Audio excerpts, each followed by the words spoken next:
কিরে দই অভিজিৎ, তোমরা কি কিছু পাইছস? আচ্ছা পাইছি আরে তোমরা কি পাইছস?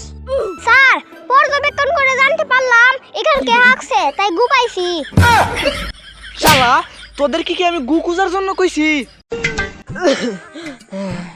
স্কুলে পড়াইতে পড়াইতে জীবনটা কেড়ে ফাতা ফাতা হয়ে গেছে, এখনো বিয়াটাও করতে পারি নাই।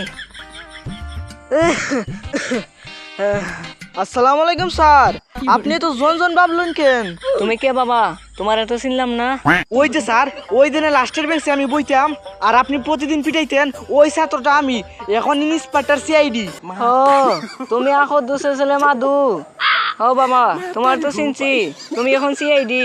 মাশাআল্লাহ মাশাআল্লাহ, তুমি আরো ভালো ভালো কাজ করো। ভালো কাজ করবো তো ঠিক আছে, চুলে তো চুড়োকে আর দাঁড়িয়ে তো সাদাকে, তাড়াতাড়ি হাতে 500 টাকা পালাইন, নাইলে এখান থেকে যাইবার দিব না। কিন্তু বাবা চুল ছোট দাড়ি সাদা এগুলোর সাথে জরিমানার সম্পর্ক কি? স্কুলে তো বলতেন সামান্য একটু চুল লম্বা হইলেও চুল ফালাই আইতাম, স্কুলের সাথে চুলের সম্পর্কটা কি আছিল? তাই তাড়াতাড়ি আপনি হাতে 500 টাকা পালান, নাইলে এখান থেকে যাইবার দিব না। তুমি আমার চুলের ছাত্র,